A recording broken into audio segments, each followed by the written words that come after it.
kita pemuda Katolik harus betul-betul menjadi sosok pemuda Katolik yang mengedepankan keseharian kita untuk gereja dan negara. Untuk itu saya ingin hantar kepada kita punya adik-adik pemuda Katolik dan juga saya sendiri. Kalau boleh,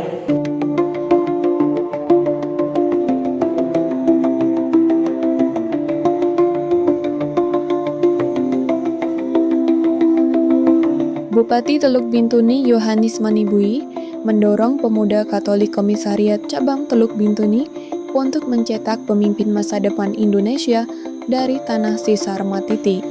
Hal tersebut ia sampaikan dalam sambutannya pada acara masa penerimaan anggota atau Mapenta Pemuda Katolik Komcap Teluk Bintuni di Aula Gereja Santo Yohanis Bintuni pada Sabtu 29 Maret 2025. Bagi Bupati Manibui, 2045 adalah tahun yang menentukan bagi bangsa Indonesia, sebab hanya tersisa 20 tahun lagi untuk menyiapkan sumber daya manusia yang handal, berintegritas, dan berkualitas menuju cita-cita Indonesia Emas 2045.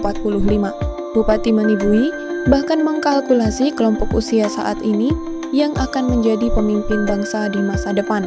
Menurut dia, pemimpin masa depan itu berada pada kelompok usia 17-30 tahun, atau mereka yang di masa sekarang berada pada fase remaja dan dewasa muda.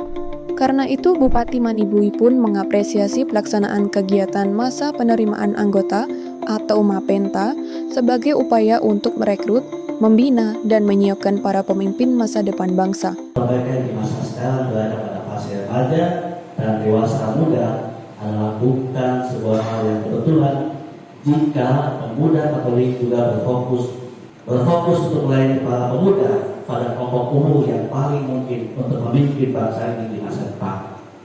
Selama ini kita telah melihat kiprah pemuda Katolik yang berdampak pada berbagai bidang pembangunan. Kedepannya tentu kita mengharapkan sumbangsi lebih dari pemuda Katolik bagi bangsa ini. Kepala daerah berharap kegiatan tersebut dimaknai sebagai bagian dari perjalanan penting untuk memperdalam iman, mempererat persaudaraan, serta menumbuhkan semangat untuk melayani Tuhan dan sesama. Untuk mendukung upaya menyiapkan pemimpin masa depan, Bupati Manibui mengatakan pemerintah daerah akan terus mendukung, memfasilitasi, dan siap membantu seluruh program kerja pemuda Katolik yang berdampak positif pada pembangunan iman dan karakter generasi muda.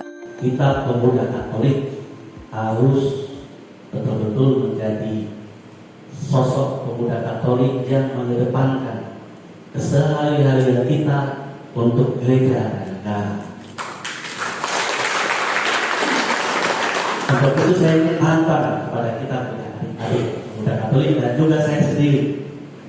Kalau boleh, kita harus hadir ke gereja. Sebelum Bapak Ibu umat datang, kita sudah ada di depan gereja di luar. Kita siapkan gerejanya, kita bantu kasih bersih, kita jaga parkiran, kita jaga keagamaan. Kita punya Bapak Ibu umat Katolik untuk melaksanakan ibadah. Kalau dong sudah pulang, baru kita pulang. Saya mau tantang itu dan saya sendiri juga sebagai pembina, saya harus punya mampu untuk jadi contoh.